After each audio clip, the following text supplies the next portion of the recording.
కీర్తన గ్రంథము 23వ అధ్యాయము మొదటి వచనాన్ని చదువుతాను, వినండి.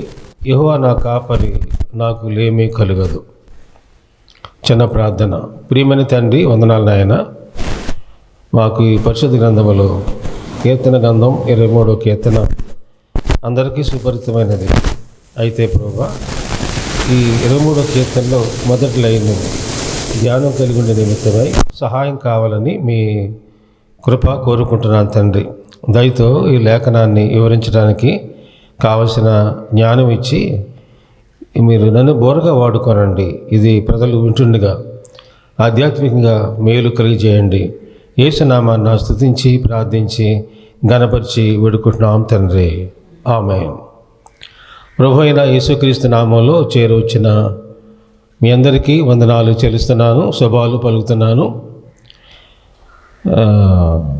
యెహోవా నా కాపరి, నాకు లేమి కలుగదు అని ఈ కీర్తనకారుడు రాశాడు. ఈ కీర్తన సండే స్కూల్ పిల్లలకి ఖండిత వాక్యమే. ఈ కీర్తన ప్రతి సేవకుడు కూడా ధ్యానం కలిగి చాలా మంచి వర్తమానాలు ఇచ్చిన అనుభవాలు ఉన్నాయి. మీరు చాలాసార్లు విన్న అనుభవాలు ఉన్నాయి. యెహోవా నా కాపరి, నాకు లేమి కలుగుదంటే చాలామంది ప్రతిరోజు కూడా ఈ వాక్యాన్ని చదివి ప్రార్థించి ప్రయాణం కూడా చేస్తూ ఉంటారు. మంచిది. యెహోవా అనగా ఉన్నవాడు అని అర్థం. ఆయన నాకు కాపరి అయితే ప్రయోజనం ఏంటి? లేమి కలుగదు. ప్రభువైన యెహోవా కాపరిగా ఉంటే లేమి కలుగదని బైబిల్లో రాయబడి ఉన్నది. దీన్ని బట్టి మనం నేర్చుకునేది ఏంటంటే 89వ కీర్తనలో ఇశ్రాయేలుని మందవలే కాపరిగా నడిపించిన దేవుడు ఆయన. ఆయన గొప్ప కాపరి, ఆయన ప్రధాన కాపరి, ఆయన మంచి కాపరి, ఆయన గొర్రెల కొరకు ప్రాణం పెట్టిన యేసు క్రీస్తు ప్రభువారు ఆయనే నిజమైన కాపరి. అయితే ఆయన కాపరిగా ఉంటే లేమి కలుగదు అన్నాడు. అంటే అర్థం ఏంటంటే ఆయన నీకు కాపరేనా? నా ప్రశ్న. అయితే లేమి అంటే దానికి అర్థం కొదువ, కరువు, ఇబ్బంది. దానికి వ్యతిరేక పదము కలిమి, అక్కడ సమృద్ధి అనేది మనము అర్థం చేసుకోగలము. యేసు ప్రభు నీకు కాపరి అయితే, యేసు ప్రభు నీకు రక్షకుడైతే నీకేమీ లేమి ఉండదు. అయితే బైబిల్లో సామెతల గ్రంథములో ఇలాగున రాయబడి ఉంది. 21వ అధ్యాయము, సామెతలు 21వ అధ్యాయము 17వ వచనంలో ఇలా రాయబడి ఉంది. సామెతలు 21వ అధ్యాయము 17వ వచనంలో ఇలా రాయబడి ఉంది. సుఖభోగములందు వాంఛగలవానికి లేమి కలుగును, ద్రాక్షరసమును నూనెయు వాంఛించువానికి ఐశ్వర్యము కలుగదు. దేవుని వాక్యాన్ని మనం వివరంగా ధ్యానం కలిగి ఉంటాం. భక్తుడైన సొలొమోను మహాజ్ఞాని. ఆనాడు, ఈనాడు, రాబో కాలంలో కూడా అలాంటి జ్ఞానవంతుడు లేడు అనేది బైబిల్ మనకు చెబుతోంది. ప్రభువైన యెహోవా సొలొమోనుతో మాట్లాడిన సంగతి మనకు తెలుసు. అయితే ఇక్కడ మనం నేర్చుకునేది ఏంటంటే యెహోవా కాపరిగా ఉంటే లేమి కలుగదని మనం నేర్చుకున్నాం. రెండవ పాయింట్గా ఇక్కడ సుఖభోగములందు వాంఛగలవానికి లేమి కలుగను.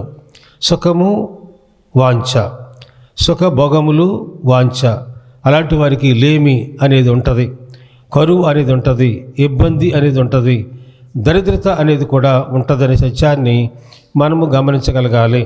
మనకి లోకంలో చాలామంది సుఖాన్ని అనుభవిస్తూ ఉన్నారు.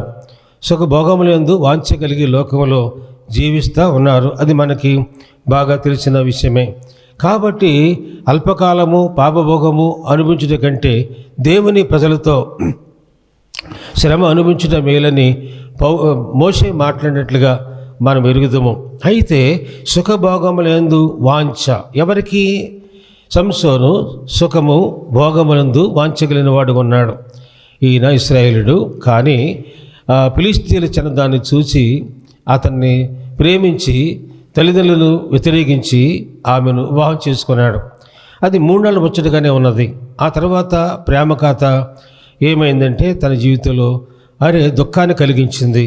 తర్వాత అతని జీవితంలో అతడు లోక సంబంధమైన వేశ్య వద్దకు వెళ్ళి తన జీవితాన్ని అంతా కూడా పాడు చేసుకున్నాడు. తన బలాన్ని పాడు చేసుకున్నాడు, తన కాలాన్ని పాడు చేసుకున్నాడు, కారణం ఏంటంటో తెలుసా? సుఖభోగములందు వాంఛ తన జీవితంలో ఉంది. ప్రేమ ప్రేమ ప్రేమ అని చివరికి ప్రేమలో పతనమయ్యాడు. అంతేకాదు తన జీవితంలో దెలీలా తన జీవితంలో నష్టాన్ని తెచ్చింది. తన జీవితంలో బంధించబడ్డాడు. అంతేకాదు అంధుడైపోయాడు, తిరగలి విసిరాడు. అయితే తన జీవితంలో ఎంత హీనమైన స్థితికి వచ్చాడు. అరే, దేవుడు తన పర్పస్ మీద ఇశ్రాయేలులకు ప్రజలకి రక్షకుడిగా దేవుడు ఆయనను ఈ లోకానికి పంపిస్తే ఆయన సుఖభోగములందు వాంఛ కలిగిన వాడుగా ఉన్నాడు. తల్లిదండ్రులు చెప్పాడు ముందుగానే, ద్రాక్షరసమైనను అలాగే జడ కత్తించుటైనను జరగడానికి వీలు లేదు అని తల్లిదండ్రులు చెబితే వాళ్ళు అదే రీతిగా పెంపకం పెంచారు. గమనించండి, అడ్డాల్లో ఉన్నప్పుడే బిడ్డలు కానీ గడ్డాలు వచ్చినప్పుడు బిడ్డలు కాదన్నట్టుగా లోకంలో ఉన్న సామెత ప్రకారంగా ఈ సంసోను తన జీవితంలో సుఖభోగములందు వాంఛ అనగా కోరిక కలిగి తన జీవితం పతనమైంది అనగా లేముకొచ్చింది. గమనించండి, ద్రాక్షరసమును నూనెయు వాంఛించువానికి ఐశ్వర్యము కలుగదు అనగా ఈ లోక సంబంధమైన సుఖభోగాలే, లోక సంబంధమైన దుర్వ్యసనాలే, త్రాగుడు, జోదము, వ్యభిచారము ఇవన్నీ కూడా మానవుని పతనంలోనికి తీసుకొస్తాయి. అయితే దేవుని బిడ్డలారా, మానవుడిగా సంసోను తన జీవితంలో తన కర్తవ్యాన్ని మరిచి లోకంలో జీవించాడు. కానీ చివరికి బందీ అయిన తర్వాత అతన్ని బలిగా ఇచ్చే నిమిత్తమై అక్కడ సిద్ధపరిచినప్పుడు దాగోను గుడిలో పశ్చాత్తాపడి ఏడిచాడు. న్యాయాధిపతులు 8వ అధ్యాయంలో అంటాడు కదా, ప్రభువా దయచేసి నన్ను జ్ఞాపం చేసుకో, దయచేసి నన్ను జ్ఞాపం చేసుకోమని పశ్చాత్తాపంతో కన్నీరు కార్చి ఏడ్చాడండి. గమనించండి, ఆ తర్వాత తన జీవితంలో దేవుని బలాన్ని పొందుకున్నాడు. తన బ్రతుకు కాలంలో అనేక మందిని చంపాడు, శత్రువుల్ని, రెట్టింపు ప్రజలను చంపగలిగాడు. ఎక్కడి నుంచి వచ్చిందా బలము? దేవుని దగ్గర పశ్చాత్తాపడి దేవుని సహాయం కోరుకున్నాడు. దేవుడే తనని జ్ఞాపం చేసుకున్నాడు. దేవుని బిడ్డలారా, ఈ లోకంలో యవనస్తులు ఈ దినాన చెడిపోతూ ఉన్నారు. అంతేకాదండి, అది నమ్మి బాప్తిసం పొంది రక్షణ పొంది బలలో చేపెట్టేవారు కూడా, ఆరాధించేవారు కూడా లోకాశలకు లోనైపోతూ ఉన్నారు. సెల్ ఫోన్ అరిచేతిలో ఉంది అనగా ప్రపంచమే అరిచేతిలో ఉంది. రాత్రి 12 అయినా 1 గంట అయినా 2 అయినా షాటింగ్లు చేస్తూ సెల్ ఫోన్లు చూస్తూ వారి ఆత్మీయ జీవితాన్ని పతనం చేసుకుంటూ మానసికంగా కురుగుపోతున్నారు. వారికి ఒక సవాల్ ఏంటంటే సంసోనే. కనుక అతడు బలహీనుడయ్యాడు, కానీ పశ్చాత్తాపడ్డాడు. గమనించండి, మానవుడిగా పశ్చాత్తాపడడం, పాపం చేయడం సహజమే. కానీ సరి చేసుకుని తిరిగి దేవుని దగ్గర ప్రార్థించి తిరిగి లేచుట దైవత్వం. కనుక ప్రభు సహాయం కోరుకోవాలి. కనుక లోకంలో మనము ఆలోచన కలిగి ఉండాలి. అరే, సుఖభోగములందు వాంఛగల వానికి లేము కలుగును, ద్రాక్షరసమును నూనెయు వాంఛించు వారికి ఐశ్వర్యము కలుగదు. మన జీవితాల్లో మనం ఏ రీతిగా దేన్ని ప్రేమిస్తున్నాం? సుఖాన్ని ప్రేమిస్తున్నామా? భోగాలు అనిపించడం కొరకే ఆదివారం కూడా మాని లోక సంబంధమైన పరిస్థితుల్లో మనం జీవిస్తున్నామా? ఫంక్షన్కి వెళ్ళవచ్చు, గమనించండి, పబ్బులకు వెళ్ళవచ్చు, గమనించండి, లోక సంబంధమైన లోక థియేటర్లకు వెళ్ళి వారు మనసుని పాడు చేసుకుంటున్నారే. 6 దినాలనివి 1 దినం నాదని ప్రభు చెప్పాడు. కనుక దేవుణ్ణి ప్రేమించే నీవు, ఆయన రక్తంలో కడగబడిన నీ జీవితంలో, యేసు ప్రభు యొక్క రక్తంలో కడగబడిన నీవు పరిశుద్ధుడువు, విశ్వాసం అనే విషయాన్ని మర్చిపోకుండా నీవు దేవుని విడిచిపెట్టొద్దు, దేవుని మందిరాన్ని విడిచిపెట్టొద్దు, అనుదిన వాక్య ధ్యానాన్ని మర్చిపోవద్దు. ఉదయ సాయంకాలాల్లో ప్రార్థన ప్రార్థన ప్రార్థన, అదే నీ జీవితానికి ఎంతో ఆశీర్వాదకరమైనది అనేది మనము నేర్చుకోవాలనేది బైబిల్ మనకి జ్ఞాపం చేస్తుంది. అలాగే సామెతల గ్రంథము 24వ అధ్యాయంలో ఎలాగున రాయబడి ఉంది, 34వ వచనములో. సామెతల గ్రంథం 24వ అధ్యాయము 34వ వచనములో ఎలాగున రాయబడి ఉంది, వీటి వల్ల నీకు దరిద్రత పరిగెత్తుకుని వచ్చును, ఆయుధస్తుడు వచ్చినట్లు లేమి నీ వద్దకు వచ్చును. నిజమే, యెహోవా నా కాపరి, నాకు లేమి కలగదు అని మనం మాట్లాడుతున్నామే. కానీ సుఖభోగములందు వాంఛగలిగి మన ఆత్మీయ జీవితాన్ని పతనం తెచ్చుకొని లేములోనికి వస్తున్నాం. జాగ్రత్త సుమ, మోసపోకుడి, దేవుడు వికరించబడ్డని బైబిల్లో రాయబడి ఉన్నది. అంతేకాదండి, ఇక్కడ చదువుకున్న వాక్యంలో సామెతలు 24:34 చదివాను. వీటి వలన నీకు దరిద్రత పరిగెత్తుకి వచ్చును, ఆయుధదారుడు వచ్చినట్లు లేమి నీ మీదకి వచ్చును. అంటే దానికి అర్థం ఏంటంటే, పై వచనాలు మనం చదివితే 33వ వచనంలో ఇంకా కొంచెము నిద్ర, ఇంకా కొంచెము కునుకుపాటు, పరుడుటకై ఇంకా కొంచెము చేతులు ముడుచుకునుట, వీటి వల్ల నీకు దరిద్రత పరుగెత్తుకుని వచ్చును. అరే నిద్ర నీ జీవితానికి చింపురు గుడ్డలకు సాదృశ్యమని వాక్యములో రాయబడి ఉంది. నిద్ర వలన నీకు దరిద్రత కలుగును. రెండవది, నిద్ర వలన ఆయుధదారుడు వచ్చినట్లు లేమి నీ మీదకి వచ్చును. టోటల్గా భౌతికంగా పతనము, ఆత్మీయంగా పతనము. గమనించండి, నువ్వేం చేసినా అది చేపట్టినా నీకు ప్రయోజనం లేకుండా నీ జీవితం వెళ్ళిపోతుంది. కాబట్టి యేసు క్రీస్తు ప్రభుల వారు నిన్ను ప్రేమిస్తున్నారు. Jesus love you. ఇంకా నిన్ను ప్రేమిస్తున్నాడంటే నీవు ఇంకా మారుతావో. ఈరోజు నువ్వు మారుతావని దేవుడు నీ వైపు చేతులు చాపి పిలుస్తున్నాడు. ప్రయాసపడి భారం మోసుకొంచున్న సమస్తమైన వాళ్ళారా నా దగ్గర రండి, నేను మీకు విశ్రాంతినిస్తానని ప్రభు చెబుతున్నాడు. కాబట్టి దరిద్రత, రెండవది లేమి అనేది నీవు నిద్రిస్తేనే, కునుకుపాటు కలిగి ఉంటేనే, ఇంకా కొంచెం నిద్ర అని బాధ్యతలు మరిచి జీవిస్తేనే అది నీకు దరిద్రత వస్తుంది, లేమి వస్తుంది. కనుక పగటి నిద్ర పనికి చేటు, రాత్రి మాటలు నిద్రకు చేటని లోకంలో సామెత ఉన్నది. కనుక సొలొమోను తనకు అనుభవపూర్వకంగా రాసినటువంటి ఈ లేఖన భాగాలు ఆణిముత్యాలు లాంటివి. కాబట్టి యెహోవా నా కాపరి, నాకు లేమి కలుగదని చెప్పిన లేఖన భాగాన్ని బట్టి మనము నేర్చుకోవాల్సిన మంచి మాట. దేవుని బిడ్డలారా, దేవుని వాక్యము చాలా తేటగా చెప్తుంది. హెబ్రీయులు రాసిన పత్రికలో ఎలాగున రాయబడి ఉన్నది. హెబ్రీయులు రాసిన పత్రిక 10వ అధ్యాయములో ఎలాగున రాయబడి ఉన్నది. అది 36వ వచనము. ఏలనగా మీరు ఖైదులో ఉన్నవారిని కరుణించి మీకు మరీ శ్రేష్టమైనదియు స్థిరమైనదియునైనా స్వాస్యము ఉన్నదని ఎరిగి మీ ఆస్తి కోల్పోవుటకు సంతోషంగా ఒప్పుకుంటారు. కాబట్టి మీ ధైర్యం విడిచిపెట్టకుడి, దానికి ప్రతిఫలముగా గొప్ప బహుమానము కలుగును. యెహోవా నా కాపరి, నాకు లేమి కలగదు. పచ్చికల చోట్ల నన్ను పరుని చేస్తున్నాడు, శాంతికరమైన జలం వద్ద ఆయన నన్ను నడిపించుతున్నాడని లేఖనం రాయబడి ఉంది. పచ్చిగా అనుభవాలు ఉంటాయి, సంతోషకరమైన అనుభవాలు ఉంటాయి. కానీ ఒకనొక దినాన్న కొన్ని పర్యాయాలు గమనించండి, గాఢాంధకారులలో సంచరించిన అపాయానికి భయపడనని వాక్యంలో రాయబడింది. కనుక అపాయం అనేది కూడా వస్తుంది.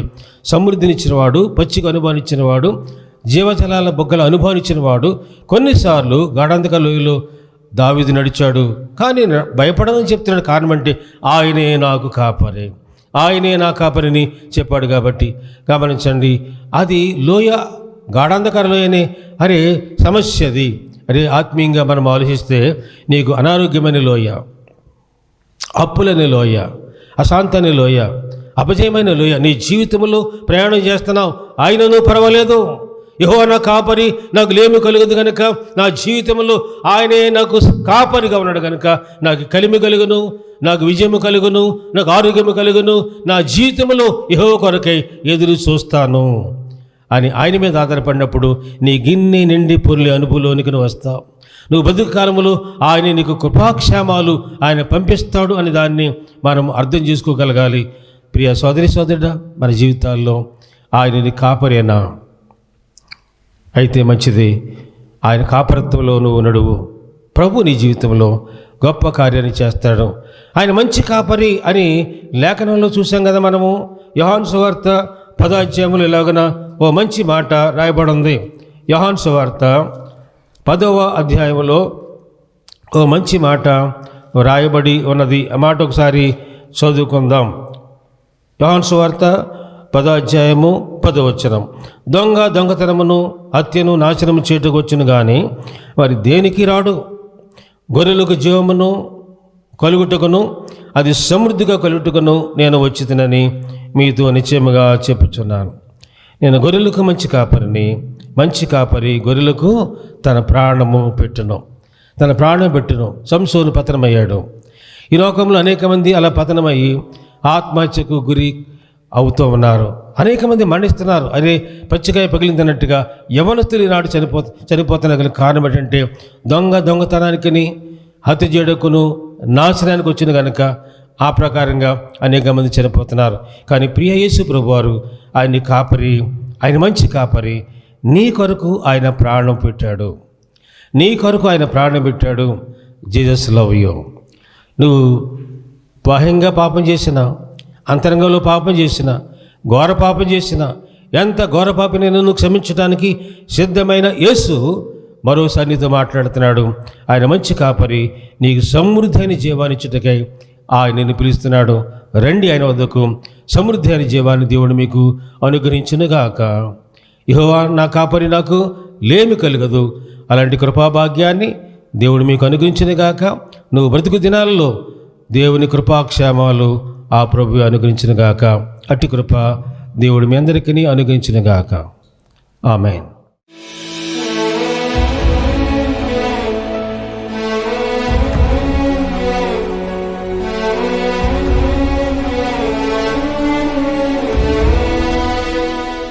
ప్రేమగల తండ్రి, వందనాలు నాయన.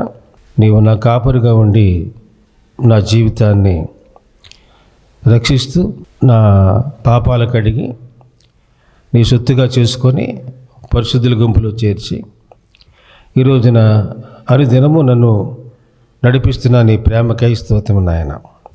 ఈ లేఖనాలను విన్న ప్రతి వారి జీవితాల్లో నూతనమైన ఉద్యోగాన్ని తీసుకురండి, సమృద్ధి అయిన జీవాన్ని ఇవ్వండి. అట్టి కృప దేవుడు మనందరికీ దయచేయునుగాక.